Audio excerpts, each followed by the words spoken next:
Hello, everybody. Welcome. This is a program that I am offering on behalf of the Rancho Santa Fe Senior Center, which is really a remarkable community resource. So it's a pleasure to be with you today. The program is entitled Good Eating Habits, Brain, Gut, Diet, and Microbiome.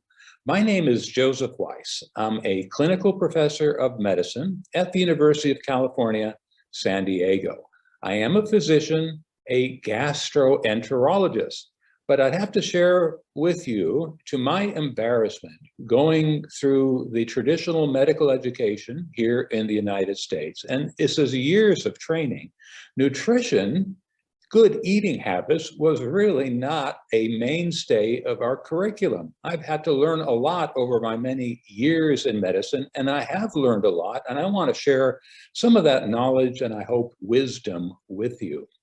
By the way, I would also have to share with you that if you really want to talk to experts on nutrition, that would be to talk to a registered dietitian. They know more than I ever will, but there is a lot of advances ongoing, not just in medicine and the life sciences, but in all fields, in all disciplines.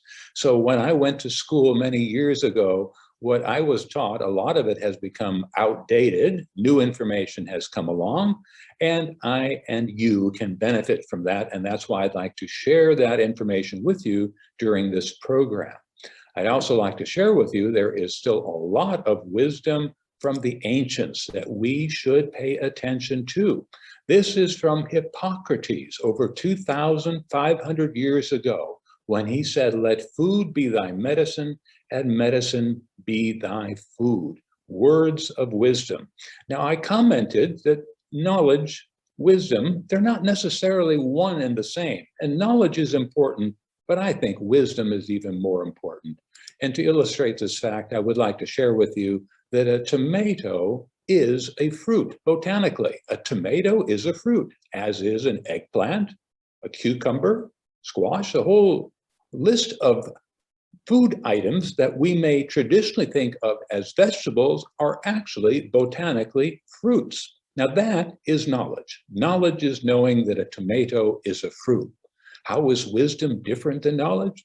Wisdom is knowing not to put the tomato into a fruit salad.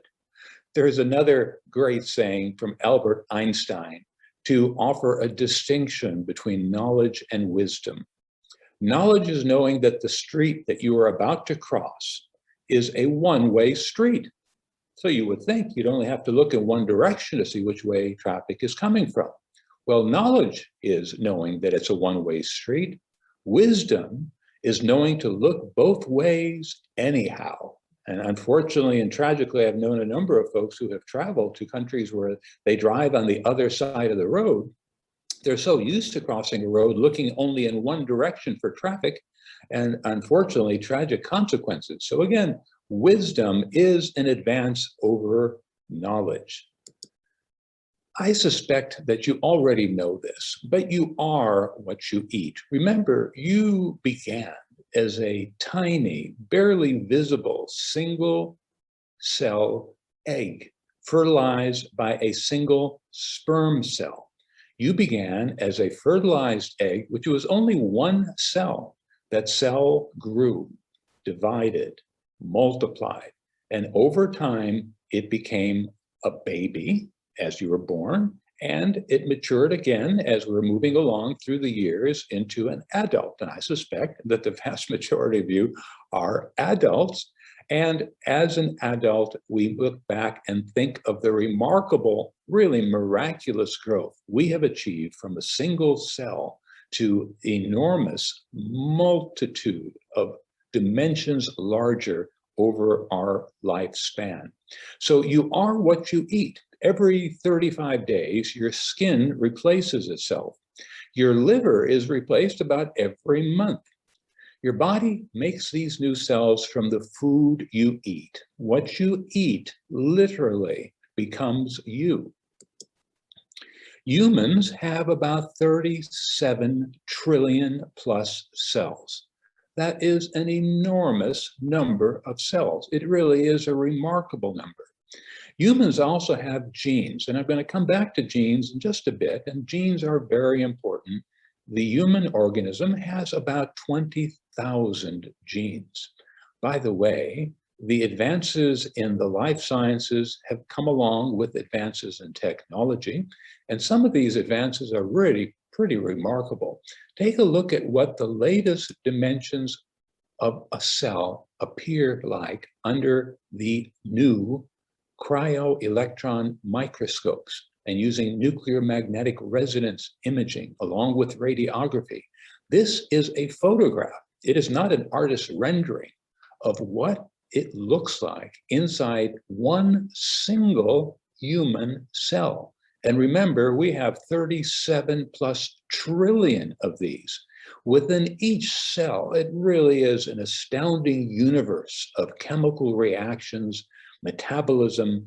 It's a remarkable, really nothing short of miraculous experience. Life is really pretty amazing. And to think that we, as an organism, have such an enormous dimension within us, and we have to feed this enormous organism and provide the nutrition for 37 trillion cells, which have within each cell millions of chemical metabolic reactions occurring every second. This is a tremendous responsibility to provide the nutrition, and there is a lot going on that we have to provide support for. When it comes to understanding nutrition, many people tend to focus on a diet. In the United States, we have a problem.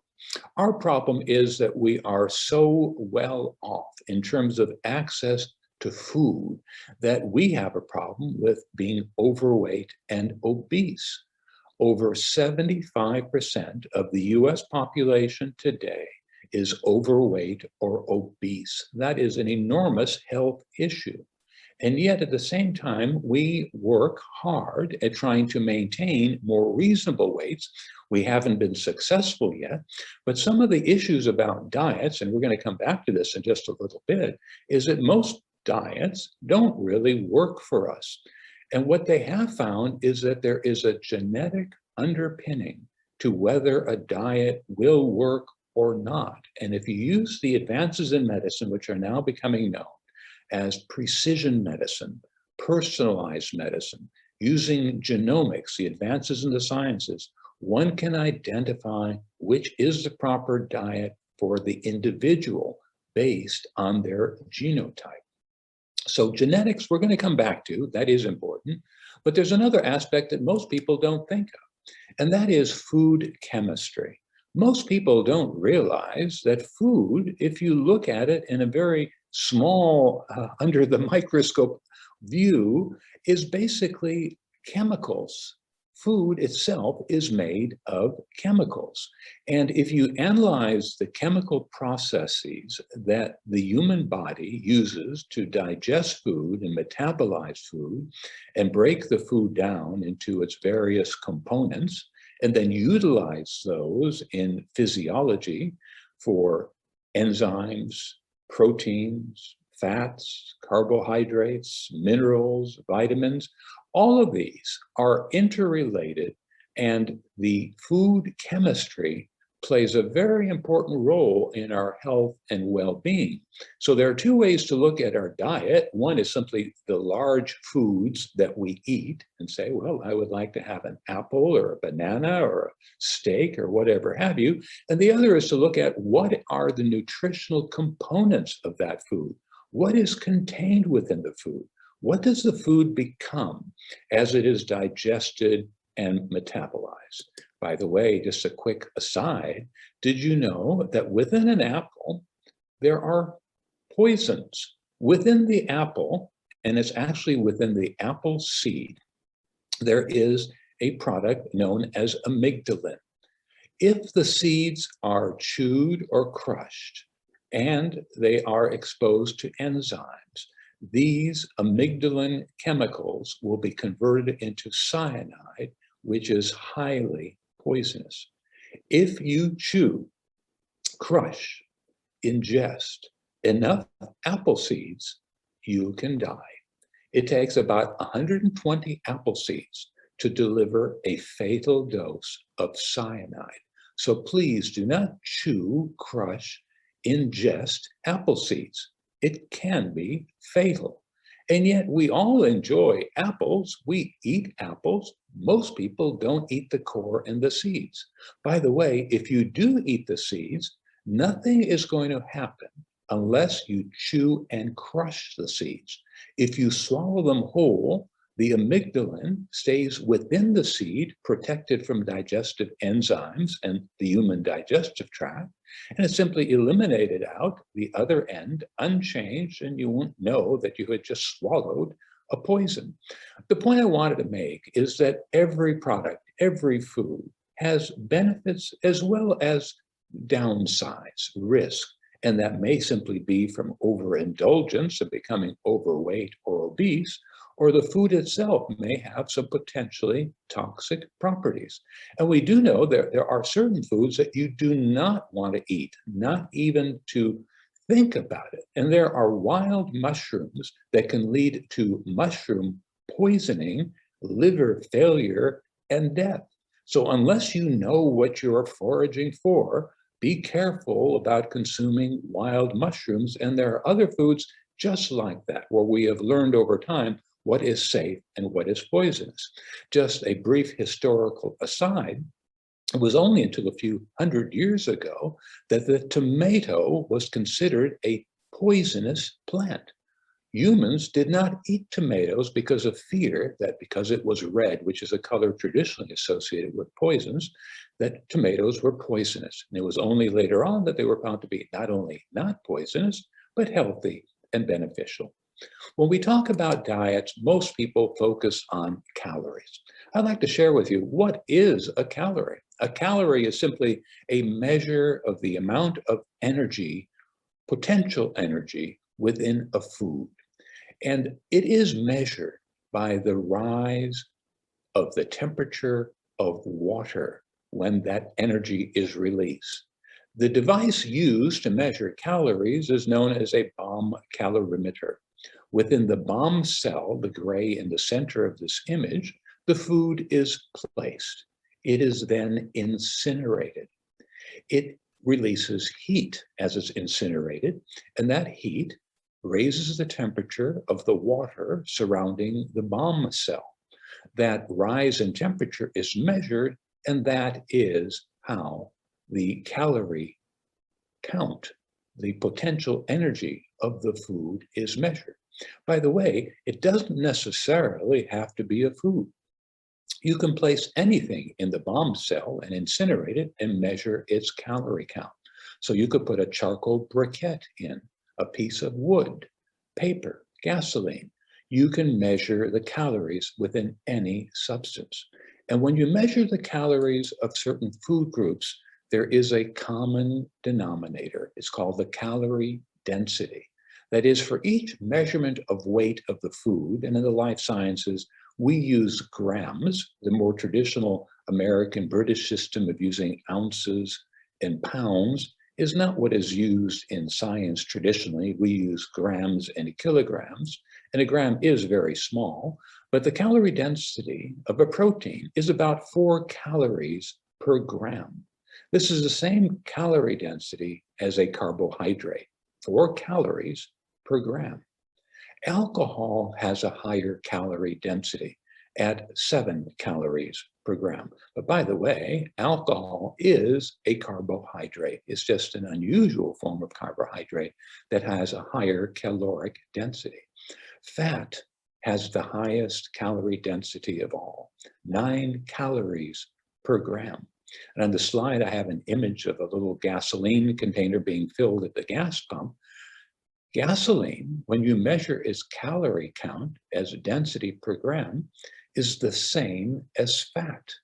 The important point here is that if you eat the same amount in terms of weight or volume of fat as carbohydrate or protein, you're getting twice as many calories. And again, fat and gasoline have the same calorie count. If you're worried about your diet, you can consider consuming fat the same as consuming gasoline in terms of how it can literally push your diet over the edge. And this is an image of identical calorie counts of two meals side by side, each of them 1,575 kilocalories, which is the same as calories. We traditionally use the kilocalorie as equivalent to a calorie in our way of describing calorie counts. To the left, that is a high energy density food, higher in fat, and that fat has double the calorie count. So looking at the right, using lower energy density foods, very little to no fat, you can get about twice the volume of food with the same calorie count. And when it comes to feeling full, the term for that is satiety. We feel full based on volume. We do not sense how many calories we have consumed. So if you want to not have hunger on a diet, cut down on the fat. Use larger volumes of food with lower calorie density. The term diet, by the way, is based on a Greek word which simply means a way of life. On this image, I've listed just a number of the different diets that are available out there, and there are hundreds of different diets. Some tend to be popular for a brief period of time, and others tend to come and go or last a longer period of time. But as I mentioned in an earlier image, we have now learned that the diet really depends, whether it's effective or not, on one's own genetic background. But historically, we never paid attention to our genes. We simply took a diet because it sounded attractive, or we were desperate to lose weight before a major social event or for whatever reason. And then we enter into a cycle where we start a diet and the diet is restricted. Once we engage in restricting our food intake and the foods that we might have traditionally enjoyed, we begin to feel deprived. The deprivation leads to food craving. With craving, unless you have enormous resilience, you will give in. And once you give in, you tend to consume even more of the food that you shouldn't have been eating. And then you suffer from the guilt. And the guilt makes you go out there and find another diet that might work. And it becomes a vicious cycle. Many people have spent decades on a lifestyle that is predicated on going from one diet to another. And there are also fad diets, which are very popular. And they become popular because a celebrity or an author or a star or an athlete has gone on a diet and lost some weight and then promoted it to everyone, or they have a financial incentive in promoting the diet. These fad diets may work for a brief period of time, but the vast, vast majority fail. Human nature being what it is, we rarely can maintain that fad diet because we do feel deprived. And there is a way out of this vicious cycle, and I will describe that to you in just a few moments. By the way, one of the most recent, I believe, fad diets, and it is being heavily promoted by a very knowledgeable and well-respected physician. And he is well-respected, but I think he's gone off a little bit beyond the science into the promotion side. And he is talking about lectin as being the concern. And he is suggesting that lectin in foods are the danger in contributing to obesity, to gut inflammation, what is described as a leaky gut. And he strongly advocates, and today this has become a popular diet, to avoid the high lectin foods illustrated on this image and to ingest just the low lectin foods as on this image. Well, the bad news is that this really is another fad diet. The lectins are not what they have been made out to be, of the enemy of human health. Lectins are present, and lectins potentially can be harmful. But in our diet, the way we process food, the way we cook foods, denigrates, breaks down, neutralizes the potential harm of the lectins. So the lectins themselves are rarely, and I mean rarely, an issue. So avoiding all of the high lectin foods on the previous image is a mistake. These foods are very nutritious and they have significant nutritional value, and we should not be restricting them in the way that this one diet has now advocated. I happen to like cartoons a lot. And the cartoon says they revised the food pyramid again. And inside the food pyramid, it says, eat whatever you want. Nobody listens to us anyway. We do know more about diet and appetite than ever before.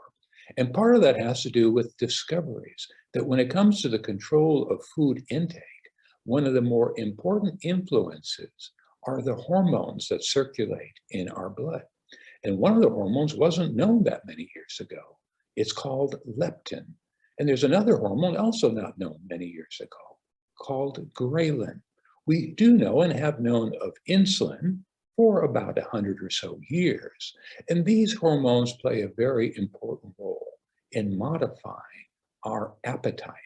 And it's the appetite, it's like a rheostat or a thermostat that you control the temperature in home. The appetite control is based on the brain and based on the hormones and their interaction, but it gets more complicated. I have given other programs, and perhaps I'll come back and offer a program again about the important interrelationship between the gut, the gastrointestinal tract, and the brain. And in this image, it illustrates that there is a two-way pathway, actually, between the brain and the gastrointestinal tract. But there's one other aspect, and I had this mentioned in my title slide, that there is more than just the gut and the brain. There's also the diet and the gut microbiome. The gut microbiome on this slide labeled as the gut microbiota are the microorganisms that live within us. These microbes, for the most part, are bacteria, viruses, and there are also fungi, protozoans, parasites, archaea. There are other life forms, such as prions. There is so much we have yet to discover, but we do know that these 100 trillion microbes, they outnumber human cells by 3 to 1, are now considered another human organ system. The gut microbiome is about 3 to 5 pounds of microbes that reside within the gut. It's no longer just the residue that we used to think of as waste and describe as feces or stool. We now recognize that this is a living mass of hundreds of millions, billions, actually trillions of microbes, 100 trillion microbes, and they are metabolically active. They produce metabolites, chemicals, hormones, neurotransmitters. These are absorbed by the gastrointestinal tract. They circulate in human blood. With the advances in technology, we can now identify where the metabolites circulating in blood arise, where they are manufactured. It's a staggering number. About 30% of all of the metabolites, the chemicals circulating in human blood, come from the gut microbiome. These chemicals influence the gastrointestinal tract to release their own hormones. These are called enterochromatin cells or enteroendocrine cells. Remember ghrelin and leptins, the hormones associated with satiety? Again, related to the brain and the gut. The gut is considered a second brain. The amount of neurotransmitters, chemicals generated by the gut exceeds that generated by the brain.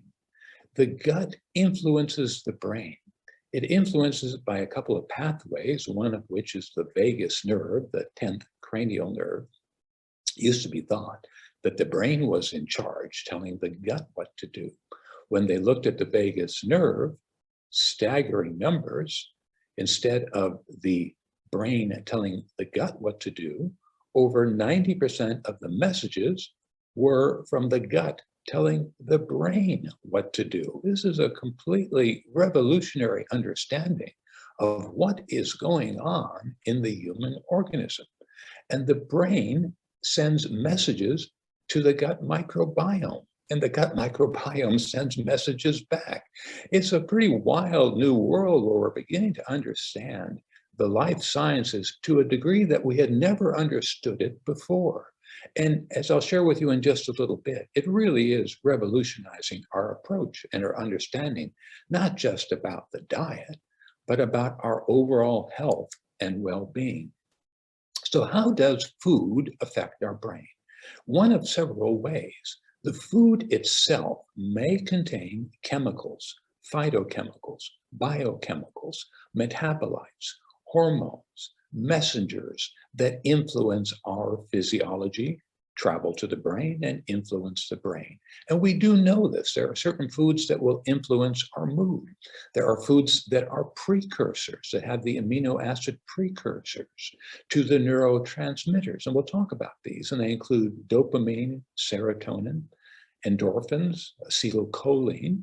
And these foods have a profound impact not only on our mood, but also on a variety of human conditions and ailments. And we'll get to this in just a moment. And there are foods that support select neurotransmitters. And on this slide, I've just put a few. So for glutamate, some of the meats such as turkey breast, pumpkin seeds, soybeans, eggs, cheeses, sesame seeds. For GABA, gamma-aminobutyric acid, you have the microbiome playing a major role, the bifidobacterium and lactobacillus. These are microbes which have been associated with yogurt, sour milk, kimchi, fermented foods, sourdough bread. Again, these are common foods, and they are rich in probiotics that influence the neurotransmitters. Serotonin is associated with bananas, walnuts, pineapples. Tryptophan, which supports serotonin. Turkey, eggs, soybeans, pumpkin seeds, white beans, mung beans, split peas, kidney beans, nuts, and some grains. Tyrosine, which is important in the development of dopamine. Turkeys, eggs, soybeans. Choline, which supports acetylcholine. Meat, eggs, grain-based products, turkey, soybean, chickpeas, lentils. Do be aware that there are certain nutrients that the body does not make. It must acquire them in our diet. We cannot generate these without consuming them from our diet. And listed on this slide are 90 essential nutrients, including 60 essential minerals, 16 essential vitamins, 12 essential amino acids. By the way, the other amino acids can be converted from these into different amino acids, but these are the essential ones, and the essential fatty acids. So nutrition really is key, and we must achieve the correct degree of diversity in our nutrition to maintain the human physiology at its optimum. But one thing we do wrong is our mind, our appetite, our view of food as not just an essential for life, but for some people it's become the focus of their life. We have distorted the portion size which is appropriate for a human organism. We're of a certain size and we eat a certain number of calories and essential nutrients to maintain optimal health. When you exceed the quantity you need, the body functions the way it's supposed to. It will digest, process, and absorb them. And then because it's in excess, it will store them for future need. It will store it in the form of fat. The body is preparing itself for future starvation by putting on the pounds of fat. That is not healthy, particularly to the degree of excess that we in the Western societies have become used to. Portion sizes have changed. Over the last 20 to 30 years, portion sizes have doubled. But our caloric need, our nutritional need, has not changed. We haven't changed in thousands of years, but the portion sizes have. And that's one reason why we have such an issue with obesity and being overweight in the United States. 75% of our population is overweight or obese. There is an advance in understanding how best to diet. One of the advances is in recognizing that intermittent fasting has a significant benefit. And there are different ways to fast. You can have a simple fast of a certain period of time in a given day, or you can cycle fast, where you do the fast a few times per week. You can do a strong fast for an extended period of time, a warrior fast, which is really going to a bit of an extreme, fasting for that long each day. It's just a very short window to ingest the nutrients you need. And some people go on a full day fast, but they do it once or twice a week. But some people carry it to an extreme. Intermittent fasting has value and it does make sense, but I would find a degree of moderation that is comfortable, that you can maintain to reduce your caloric intake. Probably the best way is to find a period of time during the day, a food intake window when you will eat, and don't eat outside of that window. And for some people, that means don't eat after 7 p.m. in the evening, or to eat only between 10 and 7 p.m., 10 a.m. and 7 p.m. Whatever the window is, find one that is comfortable for you, that makes sense. And if you find intermittent fasting easy, it may be the key to the weight control that you're looking for. And there are known benefits to intermittent fasting. It does stimulate brain function, improves heart function, boosts the immune system, improves glucose tolerance, promotes weight loss, helps prevent cancer, increases fat metabolism. I would also like to share with you that there is tremendous diversity in our food supply. We have an amazing diversity of foods. By the way, mammals, and humans are mammals. Mammals, that term comes from the mammary glands, which feed its newborns milk. There are 5,500 different species of mammals. There are 800 different breeds of cows, 600 different breeds of sheep.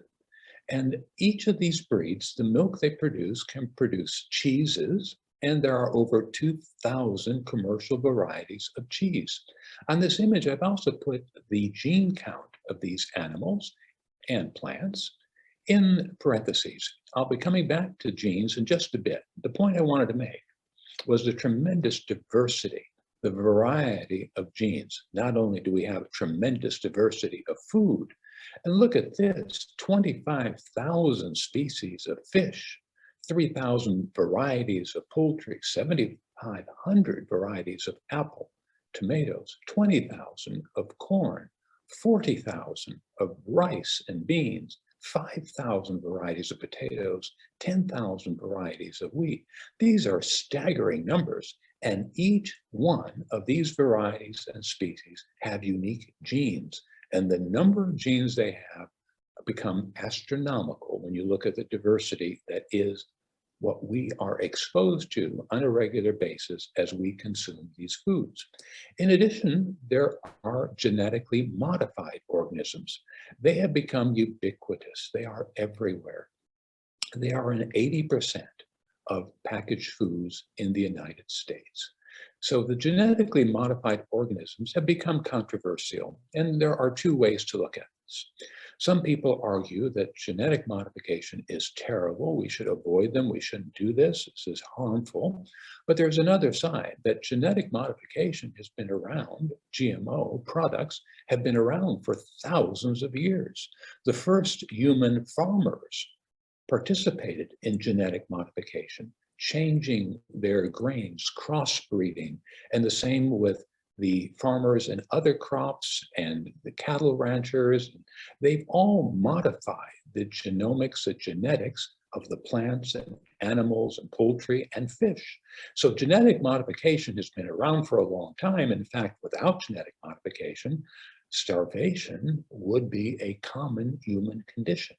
The genetic modifications have allowed world food production to increase to such a dramatic degree that we are able to feed the world. Without the GMO, starvation, illness would be rampant. But GMO can be carried too far. And it is possible to make significant gene modifications where there are concerns about what are we doing? What are we exposing ourselves to? It used to be thought you could only inherit genes from your parents. That's called vertical gene transmission. It was Dr. Barbara McClintock who identified what she described as jumping genes. She identified not vertical gene transfer where you inherit genes from your parents, but horizontal gene transfer, where genes can be transferred between completely different species. This is wild. It's like science fiction. She received the Nobel Prize in Medicine or Physiology in 1983 at the age of 81 for her discovery of horizontal gene transfer. Subsequent discoveries, and they just recently awarded the Nobel Prize to the identifiers of the CRISPR technology to use gene transfer, basically is using the horizontal gene transfer mechanism, and it's going to play a major role in human health and well-being. Now, I do want to come back to diet. If we talk about a vegetarian diet, a plant-based diet, and staying away from meat, people will argue, well, where am I going to get my protein from? How can I possibly survive on plants? Well, the answer is in this image. What you see here are 4 different muscle-bound species. These species are all herbivores. They are vegan. They are vegetarian. They get their protein from plants. There is plenty of protein in plants. In fact, oftentimes there is more protein in plants than in meat. Broccoli has nearly twice the amount of protein as beef. Pretty staggering. Most people are simply not aware of how much protein is in the plant world. So a plant-based diet, a vegetarian diet is healthier than a meat-based diet, and it has plenty of protein. Going back to science for just a moment, one of the things you want to avoid is a chemical reaction based on oxygen. This is the element that we need for life. We need oxygen. We cannot survive without oxygen, but it's a double-edged sword. Oxygen, while we do need it, also underlies a process known as oxidation. Oxidation is where an electron is stripped away from an atom, and that atom then becomes unstable. That unstable atom is known as a free radical. It then goes and finds another atom where it can steal its electron. So it becomes a violent cascade. This oxidation stress, the free radical formation and cascade, leads to inflammation, which leads to illness. It is thought that virtually all of human ailments and illnesses, including aging, is related to inflammation based on oxidative stress. So when you have oxidation, you have inflammation and aging. The way around that are to find antioxidants that you can consume. They are available in our diet. If you find foods that are bright in color, rich in color, they traditionally are rich in antioxidants. So you can find foods, particularly fruits and vegetables, which are very rich in antioxidants and will enhance your health and well-being, reduce inflammation, they're anti-inflammatory, and they will slow down the aging process, and they are associated with longevity. And when it comes to longevity, vegetarians do live longer than those who are not vegetarians. Vegans live longer than traditional vegetarians, but the pesco-vegetarians win the race. But you have to be careful. Seafood does have health benefits, but you want to make sure that the seafood has not been contaminated with mercury or other toxins. So again, everything you have to be careful with. Every food has benefits. It also has potential disadvantages. I would like to comment on the cruciferous vegetables. Cruciferous basically means cross-forming, but the cross that you see is not visible in the vegetable. The cross is in the flower. The flower has a cross shape of these vegetables, and therefore they are known as cruciferous vegetables, classified on the basis of their flower. And the list of the cruciferous vegetables is long. They have been known to be healthy for quite some time. And they are non-starchy vegetables that are rich in fiber, rich in folate, carotenoids, glucosinolate, which I'll talk about in just a moment, and vitamin C. The cancer-protecting property is related to the glucosinolate, also known as sulforaphane, which I will share with you, is related to chemistry. Not to get too technical, but there is a chemistry in every food. I had an earlier slide talking about food chemistry. It really is the key to nutrition and health. Every food has chemicals. Every food, particularly the plant foods, have phytochemicals, and some of these are cancer protecting. And you probably are aware that the cruciferous vegetables are strongly associated with cancer protection. But I do want to share with you that broccoli and the cruciferous vegetables did not go out of their way to contain these chemicals to help humans avoid cancer. They weren't even thinking about that. They want to protect themselves. All life forms try to protect themselves against parasites, pathogens, anything that might cause it harm. It's self-defense. That's a key to nature. The reason that the cruciferous vegetables create these chemicals that humans have found protective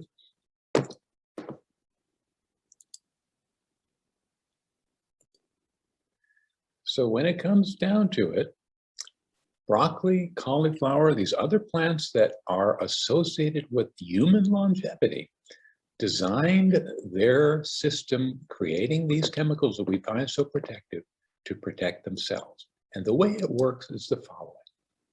Within the plant cell, they have storage cells for two separate chemicals. One is glucosinolate, and the other is an enzyme called myrosinase. These two must be kept apart. They are in separate cells within the plant cell. When a caterpillar or a pathogen starts chomping on the leaf of the plant, it crushes the leaf, it chews on it. The glucosinolate storage cell is broken open, as is the myrosinase storage cell. The two chemicals then combine and are converted to isothiocyanates and nitriles. And these are toxic to caterpillars and other bugs that may be chomping on the cauliflower, broccoli, or other cruciferous vegetables. It's designed to protect the plant against these pathogens. So it kills the caterpillar, and the caterpillar stops chomping on the plant, obviously, and the other caterpillars take notice. This is the way that the plant defends itself. It just so happens that the sulforaphane, the isothiocyanates that are toxic to the caterpillars, are beneficial to humans, and it protects humans against cancer and other inflammatory conditions. But here's the trick. When you cook foods, you typically heat them up.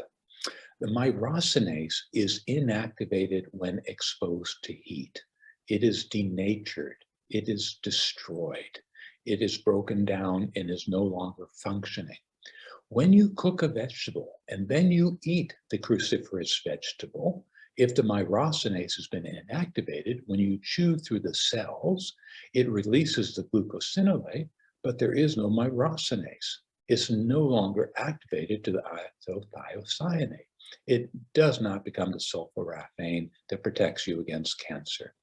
So here's the trick. If you really want to have the health benefits, you have to go ahead and chew raw before it's cooked, or puree or grind the food so the cells are broken and the myrosinase is released, activates the glucosinolate to the isothiocyanate before you ingest it.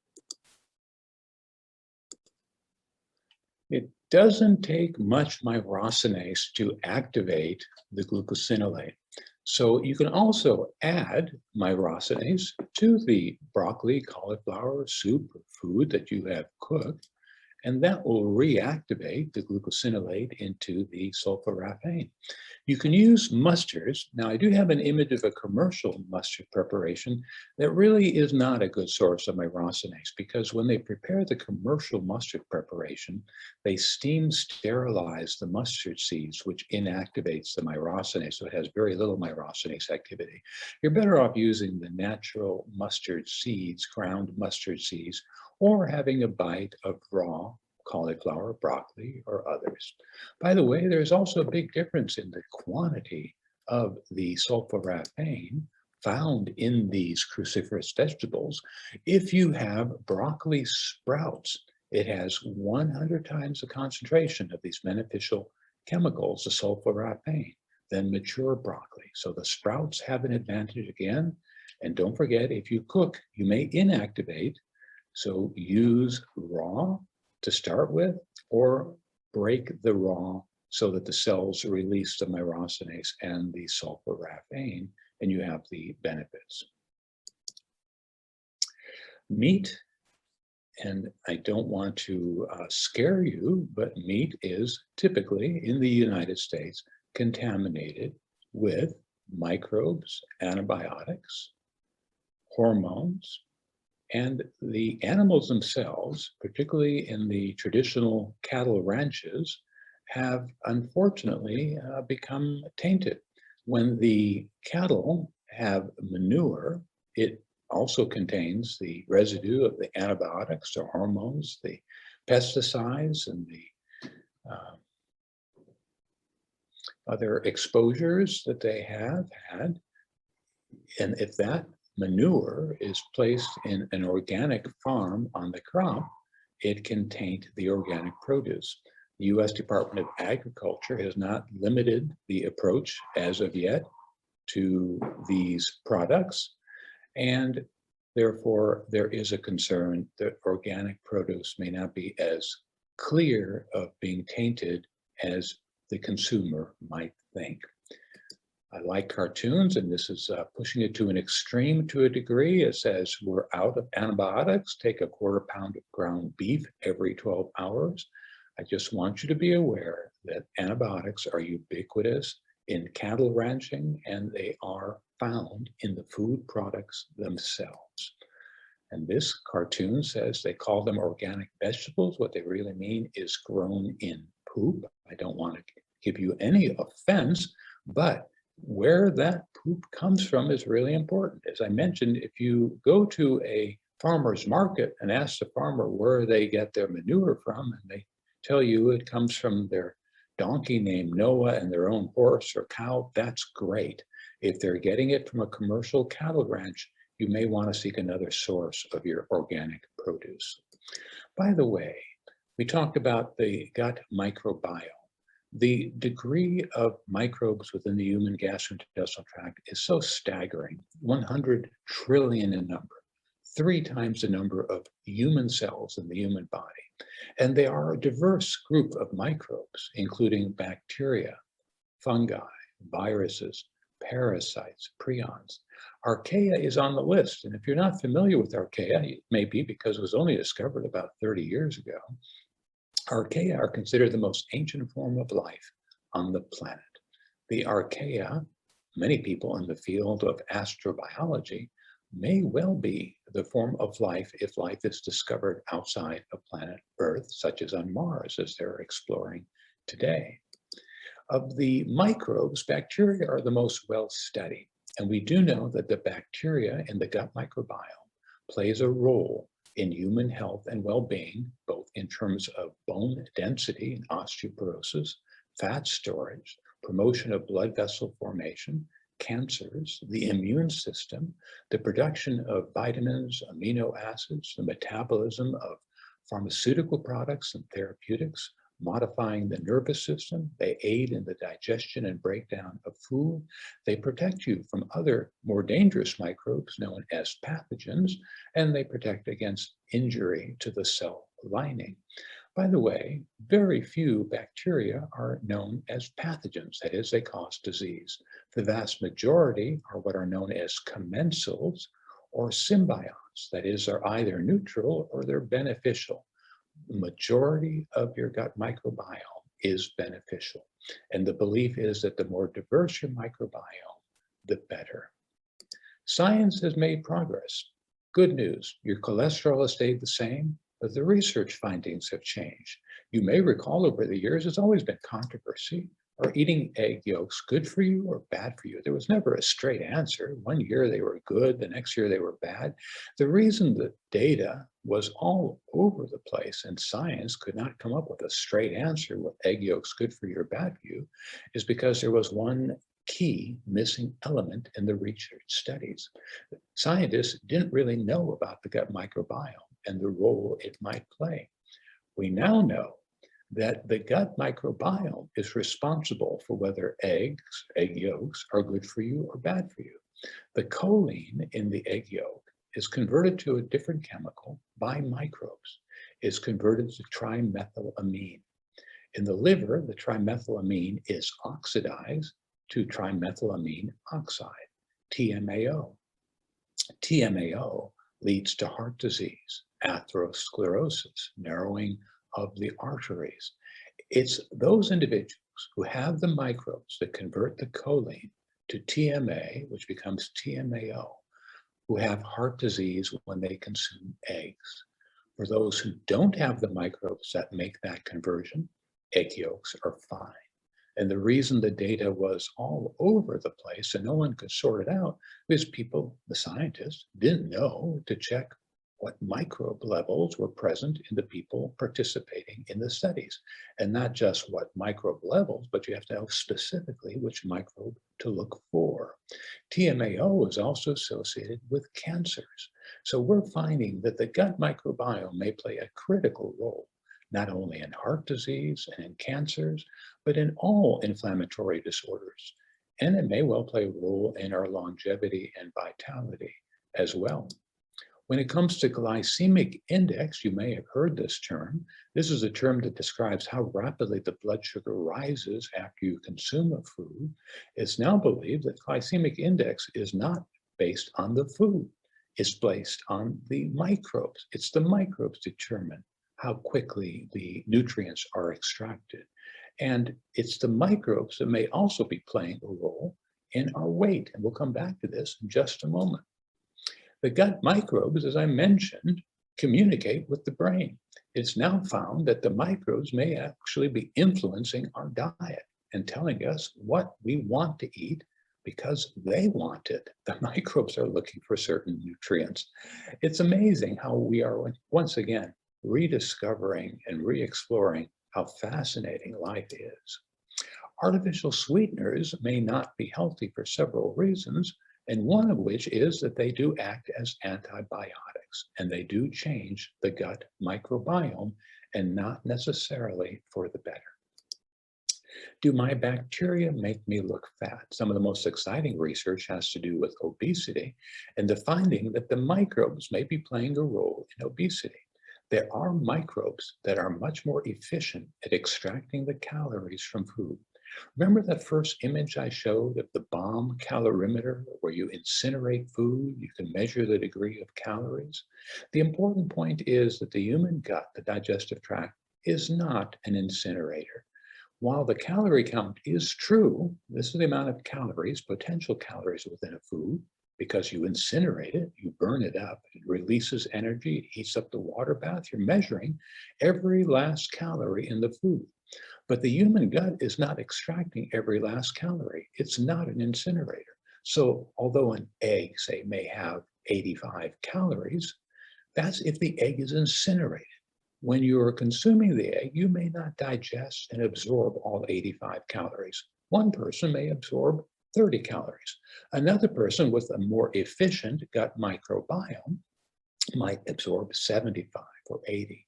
Again, the microbes make the difference, and they have found, indeed, that if everything is controlled in a laboratory experiment, except the microbiome population, everything else is the same. It's the exact same species. They're virtually identical twin rodents that are fed the exact same calorie count, the exact same food, exact same amount of water.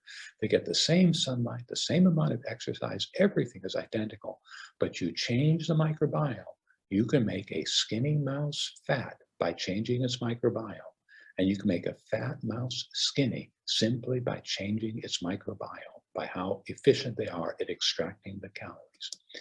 When it comes to prebiotics and probiotics, probiotics are the microbes that are associated with enhanced welfare, life, health. Probiotics are found in foods. They are now commercially available, and there is an industry around probiotics. It has become a fad. It's become a $50 billion per year industry. My own bias is stick with the foods. We don't know enough about the gut microbiome, about which microbes are really the ones that are most beneficial to each individual. Again, the belief is that the diversity of a microbiome is important. When you're taking a commercial probiotic, you're taking the same microorganism in extraordinarily high colony counts, often billions of colony counts per unit of the probiotic. They want you to take the same probiotic day in, day out, as long as your bank account can keep paying for it. They want you to take their probiotic. That leads to monotony, uniformity, the same microbes. And that's not what you want. You want diversity. So go back to the foods, and we'll talk about foods in just a moment. Prebiotic is basically fiber. It's the fiber that the microbes need, and they need this nutrition. So when you're taking fiber, prebiotic, not only is it healthy for your gut, it's healthy for the gut microbiome. I would encourage you to think of probiotics the way you think of antibiotics. Probiotics can be beneficial. They can also be harmful, particularly the commercial products. When you're taking them in large quantities, what you're doing is you're eliminating the diversity. You're pushing out, you're squeezing out, you're starving to death the diversity of your microbiome in favor of these commercial products. And that is not a good thing to do. And there already have been some reports of problems related to the commercial probiotics. There are no regulations. It's a free marketplace, and they are being promoted. And Americans and others around the world are consuming them in prodigious quantities. You can save a lot of money and hopefully save your health by going back to foods. The richest probiotic foods are the plant-based foods: broccoli, cruciferous vegetables, bananas, beans, Jerusalem artichokes, tempeh, kimchi, sauerkraut, polenta, blueberries, yogurt, kefir. There are so many products. If you do, say, want sauerkraut, go to the refrigerated section of the market. Don't get the pasteurized sauerkraut in the glass jar that has been sterilized, that has no probiotics at all. You can make your own foods. And again, home growth produce, organic gardening, soil-based plants, because the microbes of the soils are thought to be the healthiest of all. When you're enjoying vegetables, there are still remnants of the soil microbiome on the vegetables, unless you sterilize the heck out of them and scrub them clean. Don't be afraid of a little bit of dirt, if you would.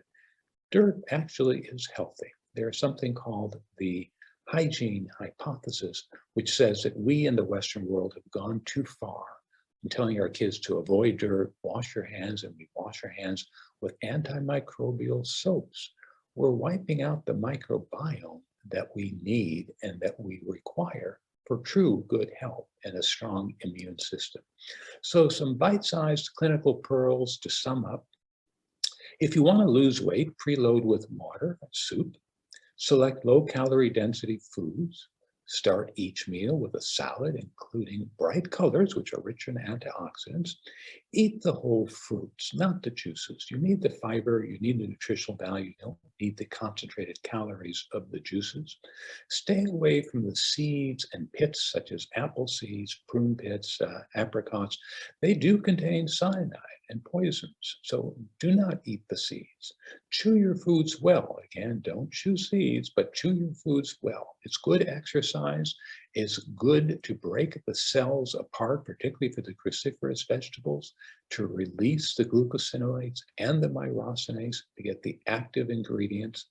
The best value is found with fresh, wholesome foods, but if you are going to cook them, for the cruciferous vegetables, add mustard seed to it, so you would have the myrosinase activity to convert the glucosinolate to the wonderful sulforaphane, which protects you.